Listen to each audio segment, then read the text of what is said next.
50 years ago, a new baby was born into the world. Leaders from 6 European nations joined together to play midwife at the birth of a new Europe. Since then, their baby has grown bigger, some would say fatter, than its parents could ever have imagined. But what does this new Europe stand for, and why is faith important to its future? I'm Fletcher, and this is Edges.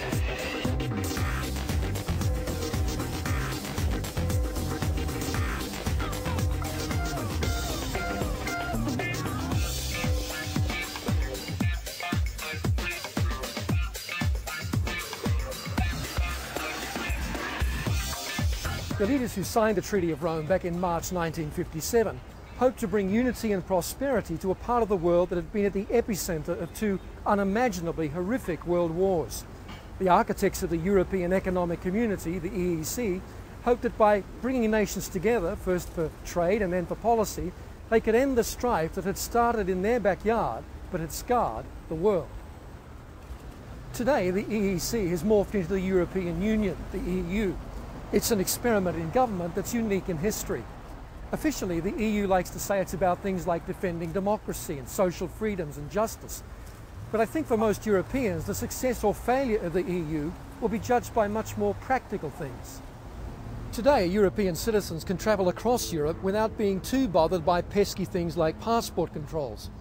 And while they're travelling, at least within the 3/4 of Europe covered by the Eurozone, they can buy things in a single currency, avoiding all the old hassles of money exchange. Of course, not everybody's delighted with the euro.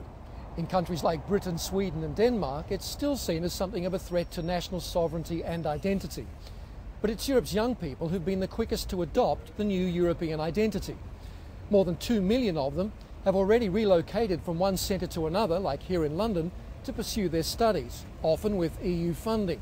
So it's not hard to wonder if, even in nations outside the Eurozone, the emerging generations won't eventually see more pros than cons with this single currency.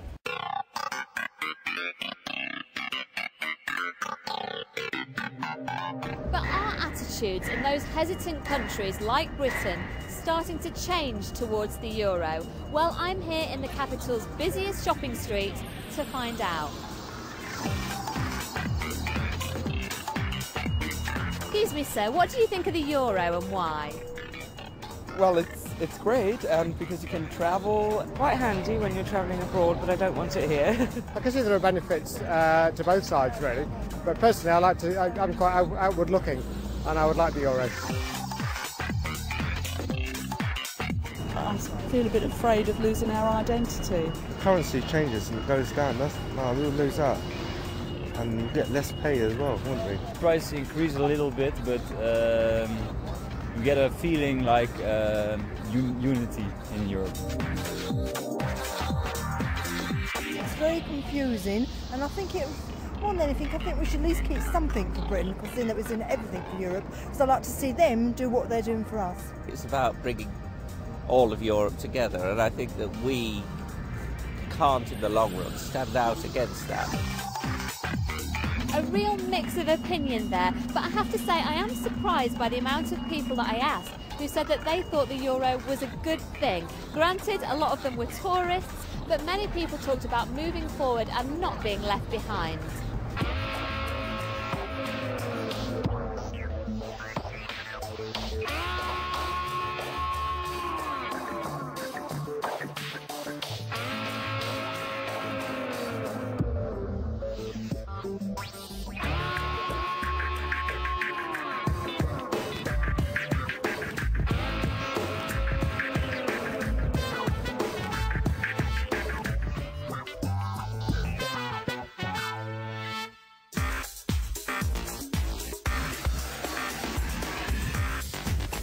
On the world stage, Europe's at the forefront of efforts to preserve the environment, to tackle terrorism and to reduce global crime. But it's in the area of finance that Europe's become a real powerhouse. You have to remember that Europe was receiving financial aid just over 50 years ago, but today it offers more worldwide humanitarian assistance and development aid than just about any other region on Earth. So the EU can claim its fair share of successes, not the least of which is the peace it has brought. But there are some major challenges ahead. One of the biggest has to do with the way the EU is governed. Europe claims to be one of the great champions of liberal democracy, but just how representative is the EU itself?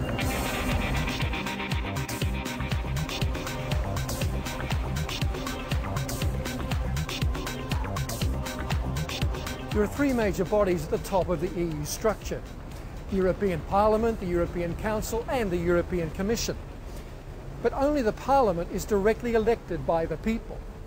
Every 5 years Europeans go to the polls to elect their representatives.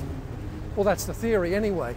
In reality, it seems most Europeans are not sufficiently engaged in the great European experiment to actually be bothered casting a vote. Perhaps that's because of a common perception, right or wrong, that EU bureaucrats are accountable to nobody but themselves, that they're good at meddling in other people's affairs while bungling their own. To be fair, the structure of the EU is still evolving, but over the next few decades, Europe will have to decide whether it moves closer to becoming a superstate, a kind of United States of Europe, or whether it remains a confederacy of true nation states. And it will have to engage the voter at every stage in that process.